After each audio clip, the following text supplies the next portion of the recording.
Well, hello guys, welcome back to Andi Mamo Channel. Hari ini kita akan ngebahas nih fakta menarik buat kalian nih yang masih suka emotional eating. Siapa yang masih suka emotional eating? Ketika kalian stres, kalian makan. Ketika kalian marah, kalian makan. Kalian sedih, makan. Kalian kecewa, makan. Kalian seneng nih, ngajaknya makan-makan. Ada yang kayak gitu?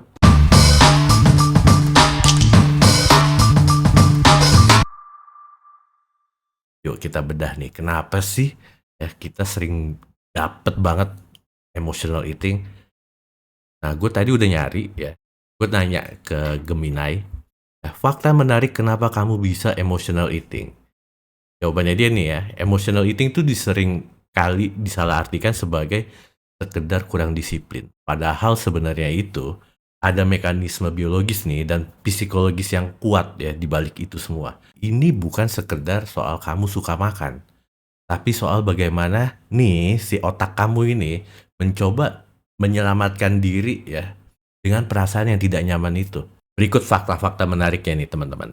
Yang pertama itu hormon stres. Hormon stres membajak selera makan.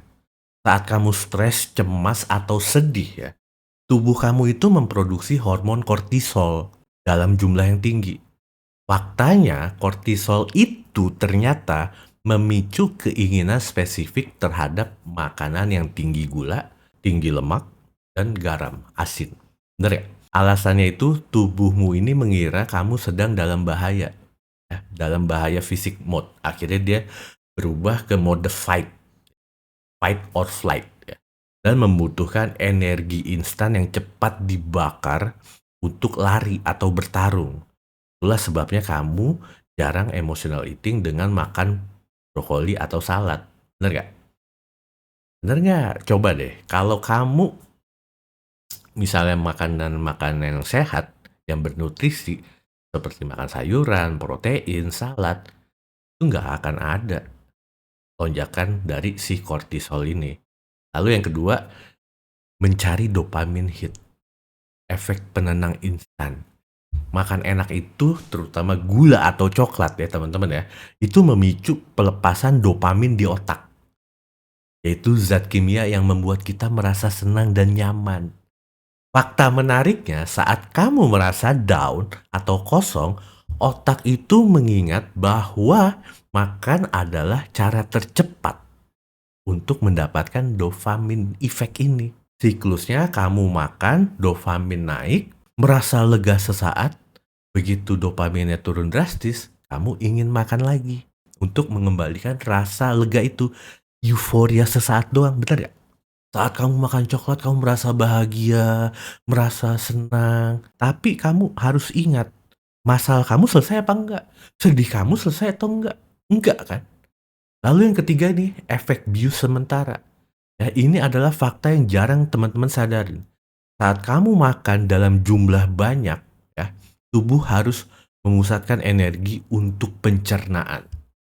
Mekanismenya itu darah dialirkan dari otak dan otot menuju ke perut untuk memproses makanannya.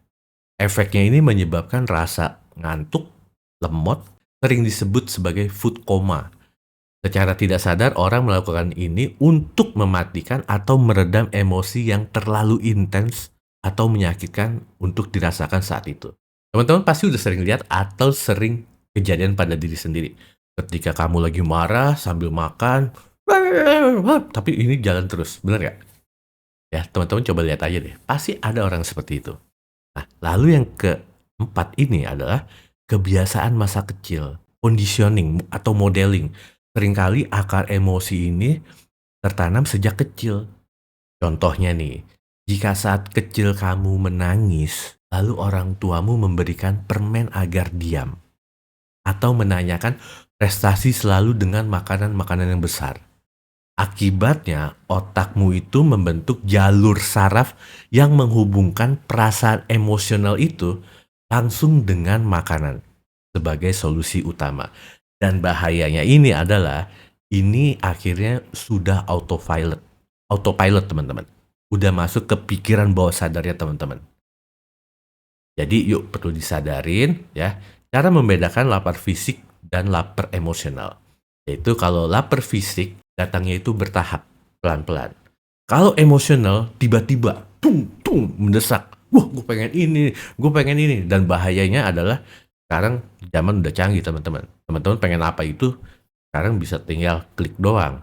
Lalu teman-teman lihat lokasinya.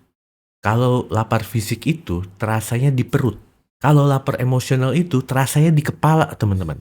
Hanya ingin rasa tertentu. Biasanya lagi pengen yang gurih-gurih nih, gue pengen yang asin-asin. Lalu dari jenis makanannya udah ketahuan teman-teman. Kalau lapar fisik, apa aja enak. Bahkan sayur, nasi, protein itu udah pasti itu yang dibutuhkan oleh tubuh kamu. Sedangkan lapar emosional itu sangat spesifik. Gue lagi pengen cake banget nih. Gue lagi pengen makan pizza. Itu tandanya kamu lapar emosional teman-teman. Tanda yang terakhir adalah setelah makan. Ketika teman-teman lapar fisik berhenti saat kenyang. Tapi kalau lapar emosional tetap makan meskipun udah kenyang. Tentunya kalau lapar fisik perasaannya teman-teman akan puas dan gak biasa aja. Nah, tapi kalau lapar emosional, setelah kamu makan apa yang teman-teman mau nih, seringkali itu diikuti rasa bersalah atau penyesalan. Jadi kesimpulannya teman-teman, kamu itu tidak lemah karena melakukan emotional eating. Itu adalah respon otak yang mencoba melindungi kamu dari stres, namun dengan cara yang kurang tepat. Ini adalah materi-materi yang sebagian kita bahas di coachingnya program Eating Reorder. Jadi kita menyadari bahwa ini adalah reaksi kimia atau hormon, bukan cacat karakter teman-teman. Ada langkahnya, ada cara menyiasatinya dan mengendalikannya. Jadi itu teman-teman, ya, sadari dan kamu sendiri yang bisa mengontrol apa yang bisa kamu kontrol. Ya, ingat, lapar fisik sama lapar emosional itu beda. Kendalinya semuanya ada di tangan kalian.